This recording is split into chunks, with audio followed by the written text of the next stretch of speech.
नमस्कार मित्रांनो, मी राजू साथळिया, तुम्ही बघत आहात भूमिका चॅनल। मित्रांनो, तुकडेबंदी कायदा आणि एकत्रीकरण जो कायदा आहे त्याच्यावर महाराष्ट्र शासनाने भरपूर मोठे 4 बदल केलेले आहेत, त्याच्याबद्दलच आपण माहिती घेणार आहेत। आणि जे महाराष्ट्र शासनाने 14 जुलै 2023 रोजी म्हणजे 2 दिवसा अगोदर जे राजपत्र जाहीर केलेलं आहे ते आज मी तुमच्या समोर आणणार आहे आणि त्यांनी कोणकोणते बदल केलेले आहेत ती सगळीच माहिती तुम्हाला मी पोहोचवणार आहे। तर सगळ्यात मेन जो बदल केलेला आहे आणि जो मला आवडला तो म्हणजे 500 चौरस फूट सुद्धा तुम्ही घरासाठी जमीन विकत घेऊ शकणार आहेत। तर आपण बघणारच आहेत कशा प्रकारे घेणार आहेत आणि काय कायदा त्यांनी ठेवलेला आहे, कशा प्रकारे आपण 500 स्क्वेअर फूट जमीन ही घरासाठी घेऊ शकणार आहेत त्याची सविस्तर माहिती आपण व्हिडिओमध्ये घेणार आहे। तर व्हिडिओ तुम्ही शेवटपर्यंत बघा म्हणजे सगळीच माहिती तुम्हाला व्यवस्थित मिळून जाईल। तर चला मित्रांनो, आपण उशीर न करता व्हिडिओ सुरू करूया आणि 4 ब आहे ते मी तुम्हाला कॉम्प्युटरवर स्क्रीनवर नेतो आणि तिथे मी तुम्हाला पूर्ण सविस्तर माहिती द्यायचा प्रयत्न करतो।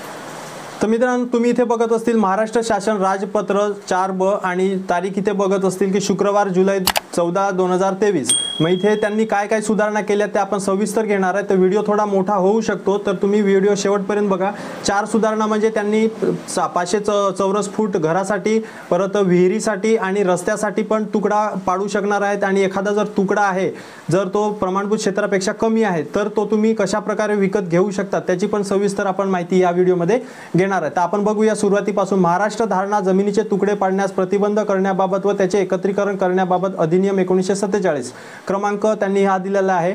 आणि महाराष्ट्र धारणा जमिनीचे तुकडे पाडण्यास प्रतिबंध व त्यांचे एकत्रीकरण अधिनियम 1947 चा 62 यापुढे ज्याचा निर्देश उक्त अधिनियम असा केला आहे, याचा कलम 37 द्वारे प्रदान केलेल्या अधिकारांचा आणि याबाबत त्यास समर्थ करणाऱ्या सर्व अधिकाराचा वापर करून मुंबई धारण जमिनीचा तुकडा पाडण्यास प्रतिबंध करण्याबाबत व त्यांचे एकत्रीकरण करण्याबाबत नियम 1959 यामध्ये आणखी सुधारणा करण्यासाठी महाराष्ट्र शासनाच्या सुधारणा करण्यात प्रस्तावित केलेल्या नियमांचे पुढील प्रारूप।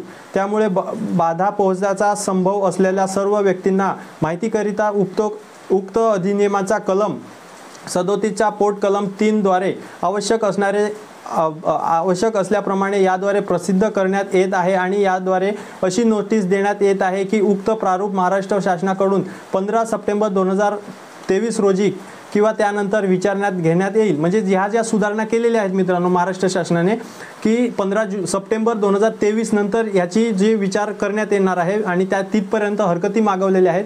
तर जर तुम्हाला ह्याच्या जो राजपत्र काढलेला आहे त्याच्यावर जर काय हरकत असेल, प्रॉब्लेम असेल तर मी आता जो पत्ता सांगतो त्याच्यावर तुम्ही पाठवू शकता। ज्या कोणालाही व्यक्तीला उक्त मुद्द्याच्या संदर्भात उपरोक्त दिनांकापासून कोणताही आक्षेप असेल आणि सूचना उपर मुख्य सचिव महसूल वन विभाग मंत्रालय मादाम कामा मार्ग हुतात्मा राजगुरू चौक मुंबई 400032 यांच्याकडे प्राप्त होतील, या शासन विचारण्यात घेईल। म्हणजे तुम्हाला जे राजपत्रावर काय हरकती किंवा आक्षेप असतील तर तुम्ही या पत्त्यावर तुम्ही पाठवू शकतात। आता आपण सुरुवात करूया एक या नियमास मुंबई धारणा जमिनीचे तुकडे पाडण्यास प्रतिबंध करण्याबाबत व त्यांचे एकत्रीकरण करण्याबाबतची सुधारणा नियम 2023 असे म्हटले जाणार आहे। म्हणजे जो आता आजपर्यंत आपण कायदा वाचत होतो तो आपण 1947 चा कायदा वाचत होतो, तर आजपासून हा कायदा होणार आहे 2023 पासूनचा कायदा। तर आपण बघूया की मुंबई धारणा जमिनीचे तुकडे पाडण्यास प्रतिबंध करण्याबाबत व त्यांचे एकत्रीकरण करण्याबाबत नियम 1959 यात पुढे ज्याचा निर्देश मुख्य नियम असा केला आहे, त्याचा नियम 1 मधील मुंबई धारणा जमिनीचे तुकडे पाडण्यास प्रतिबंध करण्याबाबत व त्यांचे एकत्रीकरण करण्याबाबत नियम 1959 या मजकूर ऐवजी, म्हणजे हा मजकूर आहे मुंबई धारणा जमिनीचे तुकडे, तर आता त्याचं नाव बदलून काय केलेलं आहे की महाराष्ट्र धारणा जमिनीचे तुकडे पाडण्यास प्रतिबंध करण्याबाबत व त्यांचे एकत्रीकरण करण्याबाबतचा हा नियम व हा मजकूर दाखल करण्यात येईल। म्हणजे इथे त्यांनी डायरेक्ट जो मुंबई धारणा जमिनीचे तुकडे पाडण्याचा जो नियम होता, नाव होतं म्हणजे कलम होती, ती डायरेक्टली चेंज करून महाराष्ट्र धारणा जमिनीचे तुकडे पाडण्यास प्रतिबंध अशी करून ठेवलेली आहे। तर आपण पुढे बघणार आहेत की कशा प्रकारे त्यांनी सुधारणा केलेली आहे। तर पहिले मी जो अर्ज आहे जो पोट कलम 1 मध्ये त्यांनी सुधारणा म्हणजे माहिती दिलेली आहे ते आपण बघूया की अन्वय अर्ज प्राप्त झाल्यावर जिल्हाधिकारी संबंधित कुळवहिवाट कायदा आणि महाराष्ट्र शेतजमीन धारणाची कमाल मर्यादा अधिनियम 1961 चा महा अधिनियम क्रमांक 28 जोपर्यंत शेत जमिनीच्या हस्तांतरणावर प्रतिबंध घालण्यासंबंधात अशा तरतुदी असतील तोपर्यंत त्यांच्या तरतुदीचा अधीन राहून आणि त्या नियमात विहित केलेल्या शर्तीस अधीन राहून कब्जा असलेल्या किंवा यथास्थितीत त्याचा भाग असलेल्या क्षेत्रास मंजुरी देईल। आता या 4 सुधारणा आहेत त्या मेन आहेत, तर मी तुम्हाला एक एक पहिले समजवतो आणि माहिती सांगतो आणि त्याच्यानंतर सविस्तर त्याची तुम्हाला समजवण्याचा प्रयत्न करतो। मित्रांनो, तुम्हाला हे राजपत्र कशा प्रकारे डाउनलोड करायचं, कुठे करायचं, तर तुम्ही व्हिडिओ शेवटपर्यंत बघा, म्हणजे सगळीच माहिती तुम्हाला मी पुढे देणार आहे, तर तिथे जाऊन तुम्ही राजपत्र हे डाउनलोड करू शकता। जर विहिरीकरिता जमिनीची आवश्यकता असेल तर, म्हणजे एखादी जर तुम्हाला विहीर खोदायची आहे, तुमची शेती समजा उंचावर आहे आणि जर तुम्हाला त्या विहिरीला पाणी नाहीये आणि जर तुम्हाला नवीन विहीर खोदायची आहे आणि ती खाली खोदायची आहे, दुसऱ्याच्या शेतात खोदायची आहे, तर तिथे तुम्ही जिल्हाधिकारी यांच्याकडे अर्ज करून तुम्हाला विहिरीसाठी प्रमाणभूत क्षेत्रापेक्षा सुद्धा कमी जमिनीचा तुकडा म्हणजे 2 गुंठे एवढं तुम्ही क्षेत्र विकत घेऊन तिथे विहीर खोदू शकता। आता आपण दुसरं आहे म्हणजे ते आहे जर शेत रस्ता याकरिता जमिनीची आवश्यकता असेल तर। आता सविस्तर माहिती पण आपण घेणार आहेत, कशा प्रकारे अर्ज करायचा आहे, कोणती डॉक्युमेंट घ्यायची आहे, काय करायचं आहे, ते सगळी माहिती देणार आहे। फक्त मी तुम्हाला समजवतो पहिले। आता विहिरीसाठी आहे, शेत रस्त्यासाठी आहे, बरोबर आहे। त्याच्यानंतर सार्वजनिक प्रयोजनासाठी भूसंपादन किंवा थेट खरेदी केल्यानंतर शिल्लक राहिलेल्या लगतची शेत जमीन प्रमाणभूत क्षेत्रापेक्षा कमी असेल तर, किंवा वैयक्तिक लाभार्थीसाठी केंद्र किंवा राज्य ग्रामीण गृहनिर्माण योजनेच्या प्रयोजनासाठी जमिनीची आवश्यकता असेल तर, म्हणजे या ज्या 4 गोष्टी आहेत त्यांना आता महाराष्ट्र शासन प्रमाणभूत क्षेत्रापेक्षा कमी जरी तुकडा तुम्ही घेत असतील किंवा पाडत असतील तरी तिथे तुम्हाला मंजुरी मिळून जाणार आहे। तर आपण सुरुवात करूया विहिरीपासून। तर विहिरीकरिता अशा जमिनीची हस्तांतरणासाठी अर्जासोबत विहिरीकरिता जमिनीचा भू सहनिर्देशकांचा समावेश पाहण्याची उपलब्धता नमूद केलेले आणि विहीर खोदण्याची परवानगी असलेले भूजल सर्वेक्षण व विकास अभिकरण दिलेले ना हरकत प्रमाणपत्र आवश्यक असेल। म्हणजे इथे तुम्हाला प्रमाणपत्र आहे तिथे आवश्यक असणार आहे। आता विहिरीकरता प्रस्तावित खरेदीकडे किमान प्रमाणभूत क्षेत्र धारण करणे आवश्यक आहे। आता जो विहिरीकरता म्हणजे प्रस्तावित खरेदीदाराकडे म्हणजे जे आपण खरेदी असतो, म्हणजे एखादा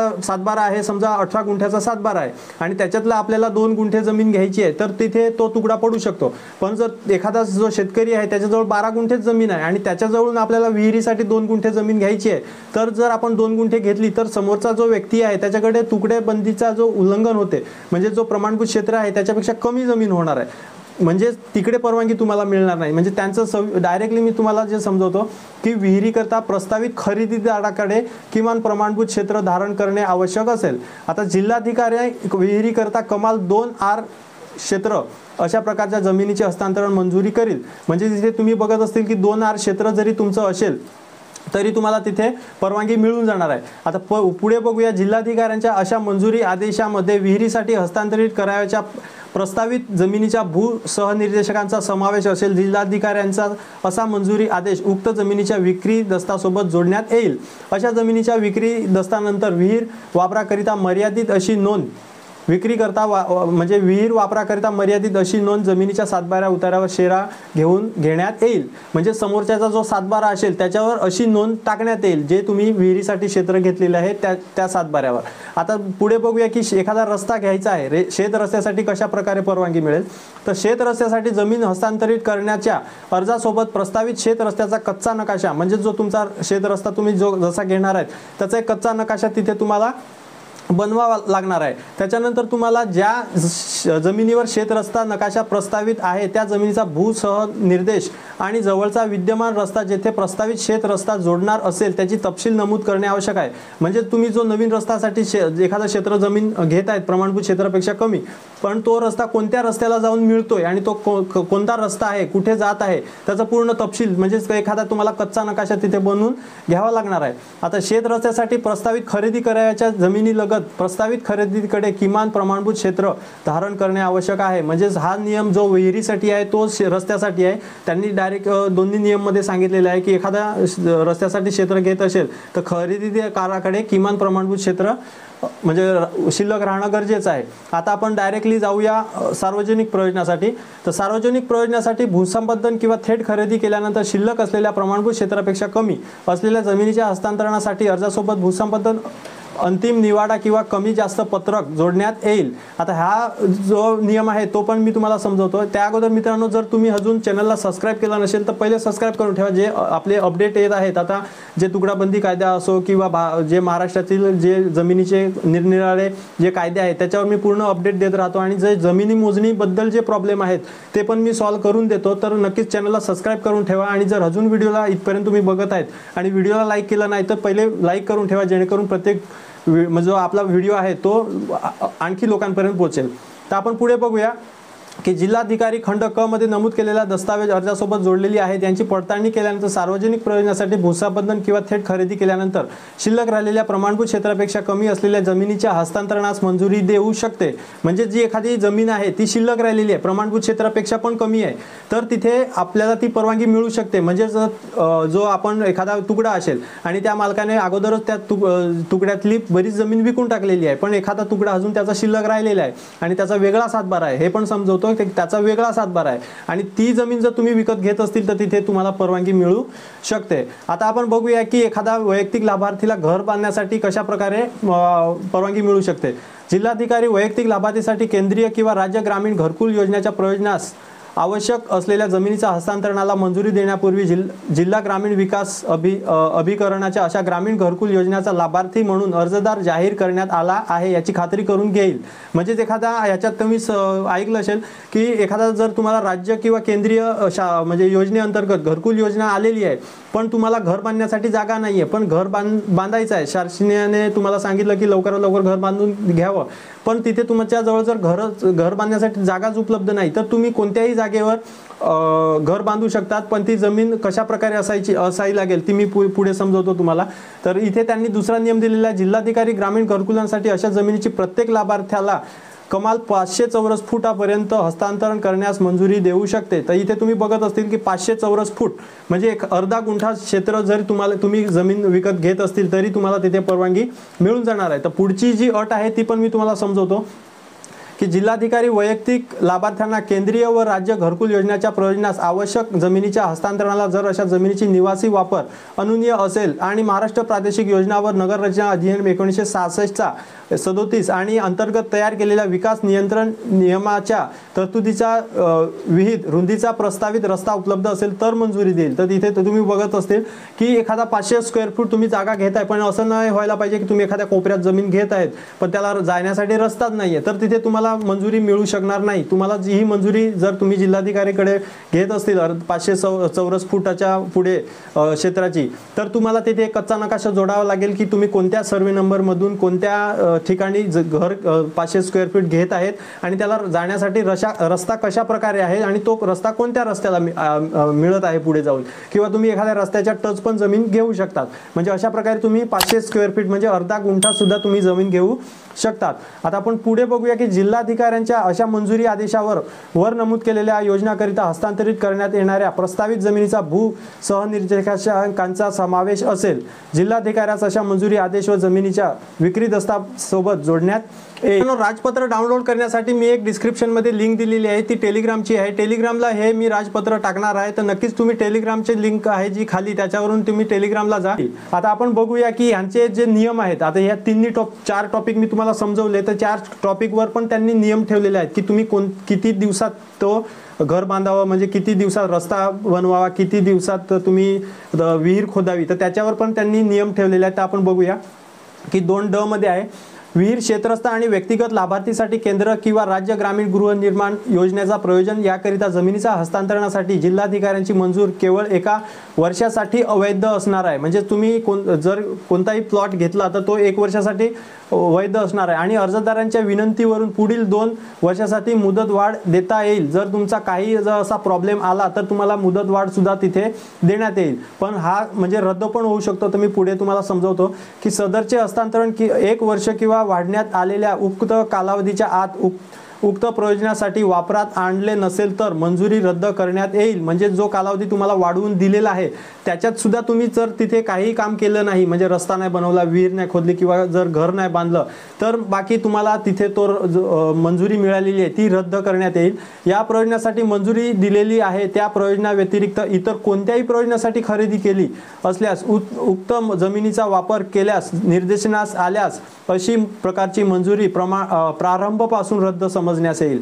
म्हणजेच ह्याच्यात लोक जर याचा गैरफायदा घ्यायला सुरुवात जर झाली, म्हणजे एखादी जमीन घेतली आणि त्याच्यावर दुसरंच काहीतरी भलतंच त्यांनी काम सुरू केलं, जर विहिरीसाठी घेतली तिथे घर बांधलं किंवा विहिरीसाठी घेतली तिथे काही स्ट्रक्चर दुसरंच करून टाकलं, म्हणजे विहीर न खोदता दुसरं कोणतंही काम सुरू केलं, किंवा एखाद्या घरासाठी तुम्ही घेतली आणि तिथे घर नाही बांधलं, रस्त्यासाठी घेतली तिथे रस्ता नाही बनवला, तर तिथे मात्र तुमचा हा जो प्रारंभपासूनच रद्द समजण्यात येईल. म्हणजे अशा प्रकारचं जे तुम्ही काम केलेलं आहे त्याचं सगळंच तुमचं फेल होऊन जाईल. तर नक्की तुम्हाला समजलं असेल. आता मेन टॉपिक असा आहे मित्रांनो की हे जे राजपत्र आलेलं आहे ह्याच्यात लोकांचा आणि सामान्य माणसाचा कितपर्यंत फायदा होणार आहे की हे तुम्ही नक्कीच कॉमेंटमध्ये लिहायचं आहे की तुम्हाला याचा काय फायदा होणार आहे का, की लोकांना काय फायदा होऊ शकतो का, हा माझा प्रश्न आहे. आणि त्यांनी आक्षेप पण मागितलेले आहेत, हरकती पण मागवलेल्या आहेत. तर आपल्या कॉमेंट जे बॉक्स आहे ते फ्रीमध्ये आहे, तुम्ही त्याचा वापर करू शकतात, जेणेकरून जर एखाद्या अधिकाऱ्याने हा जर आपला व्हिडिओ बघितला तर त्यांना पण समजेल की लोकांचे काय आक्षेप आहेत. तर नक्कीच तिथे कॉमेंट करायला विसरू नका. आणि जर तुम्हाला व्हिडिओ आवडला असेल, हे राजपत्र आवडलं असेल तर लाईक करा. अजून जर तुम्ही चॅनलवर नवीन असतील तर तुम्ही लवकरात लवकर सबस्क्राईब करून ठेवा. आणि एक सगळ्यांना विनंती, पहिले सारखा आपल्या महाराष्ट्र राज्यातून आपल्याला प्रेम कमी झालेलं आहे, तर आपले व्हिडिओ जास्तीत जास्त शेअर करा आणि चॅनलला जास्तीत जास्त सबस्क्राईब करा. तर आपल्या आजच्या व्हिडिओमध्ये एवढंच. भेटूया पुढच्या व्हिडिओमध्ये. जय हिंद, जय महाराष्ट्र.